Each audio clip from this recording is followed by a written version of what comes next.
Assalamualaikum warahmatullahi wabarakatuh. Bismillahirrahmanirrahim.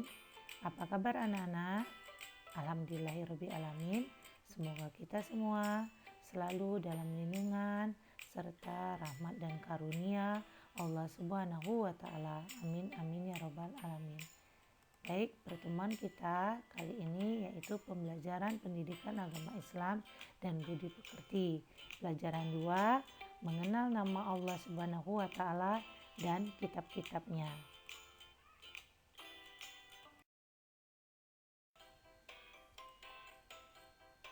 Baik, bagian A, mengenal nama Allah Subhanahu wa Ta'ala. Tujuan pembelajaran kita, anak-anak dapat memahami makna Asmaul Husna, Al-Mu'id, Al-Hayyu, Al-Qayyum, dan Al-Ahad. Kamu perlu tahu, biasanya jika ingin mengenal sesuatu, baik itu mengenali orang, hewan, tumbuhan, atau benda alam lainnya. Nah, pertama kali kita tanyakan adalah namanya. Begitu juga kita mengenal Allah Subhanahu wa Ta'ala.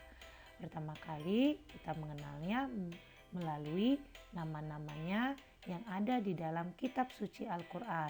Di sana disebut nama-nama Allah sebanyak 99 nama atau disebut dengan Asmaul Husna, yang artinya nama-nama Allah Subhanahu wa Ta'ala yang baik dan indah.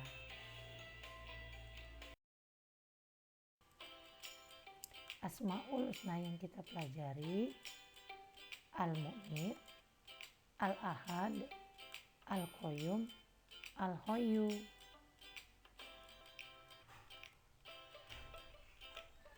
Al-Mu'id artinya Allah yang maha mematikan. Allah Subhanahu wa Ta'ala berfirman, setiap yang bernyawa pasti mati. Baik itu manusia, hewan, tumbuhan pasti mati. Dan Allah yang mengatur kapan, di mana manusia dijemput mautnya. Oleh karena itu, kematian tidak dapat dihindari oleh manusia. Dan kematian pun bukanlah sesuatu yang ditakuti. Akan tetapi, kematian adalah tangga menuju kebahagiaan yang abadi. Maka dari itu, kita harus mempersiapkan kematian kita dengan memperbanyak amal ibadah. Al-Hayyu artinya Allah yang maha hidup. Mengandung arti bahwa Allah Subhanahu wa Ta'ala hidup kekal selamanya dan yang memberi hidup makhluknya. Hidup atau mati ada di dalam kekuasaan Allah Subhanahu wa Ta'ala. Contoh, berapa banyak orang yang sedang mengalami sakit berat, tapi Allah masih berkehendak memberikan kesempatan untuk hidup. Sebaliknya, sering kita melihat orang yang tidak sakit, kondisi dalam keadaan sehat walafiat, tiba-tiba saja terdengar sudah meninggal dunia. Al-Qayyum artinya Allah yang maha berdiri sendiri atau mandiri. Allah Subhanahu wa Ta'ala mengatur bumi dan langit dan isinya tanpa bergantung bantuan dari makhluknya. Allah yang memberi pendidikan kepada manusia supaya hidup tidak selalu bergantung kepada orang lain.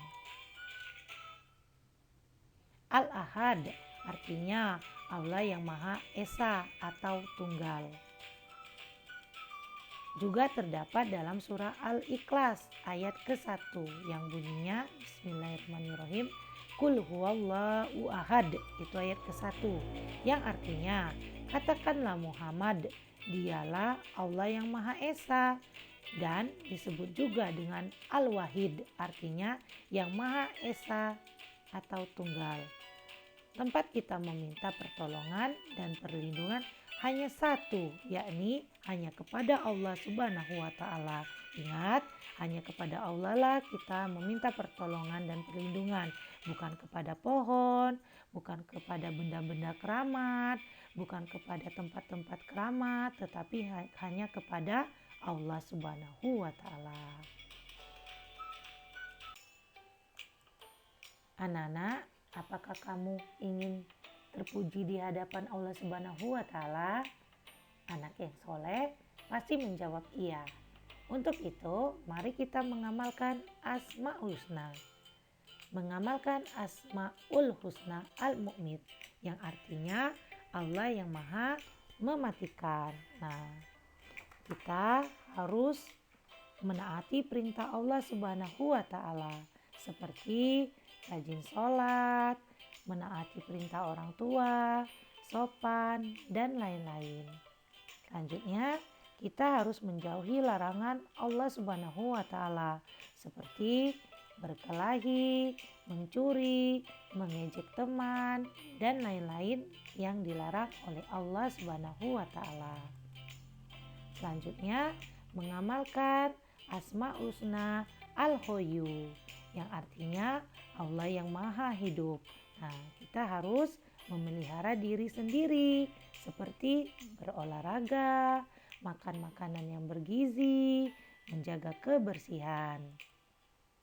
Selanjutnya, kita pun harus membantu kelangsungan hidup orang lain, seperti bersedekah, menolong orang lain, memberi makan orang lain, dan lain-lainnya. Mengamalkan Asmaul Husna Al-Qayyum, yang artinya Allah yang Maha Berdiri atau mandiri. Nah, kita pun harus mandiri, seperti merapikan tempat tidur, menyiapkan perlengkapan sekolah sendiri, mengambil sarapan sendiri. Selanjutnya, mengamalkan Asmaul Husna Al-Ahad, yang artinya Allah Maha Esa atau Tunggal. Nah, kita pun harus sendiri, seperti mandi sendiri, tidak dimandikan lagi, memakai pakaian sendiri, berdoa sendiri. Semua kita lakukan sendiri. Oke. Baik, demikian pembelajaran kita pada hari ini, mengenal nama-nama Allah Subhanahu wa Ta'ala. Semoga dengan mengenal nama Allah Subhanahu wa Ta'ala, anak-anak dapat mengamalkan Asmaul Husna di dalam kehidupan sehari-hari. Baik, kita akhiri pembelajaran kita dengan bersama-sama melafalkan lafal Alhamdulillahirabbil alamin. Ibu akhiri, Assalamualaikum warahmatullahi wabarakatuh.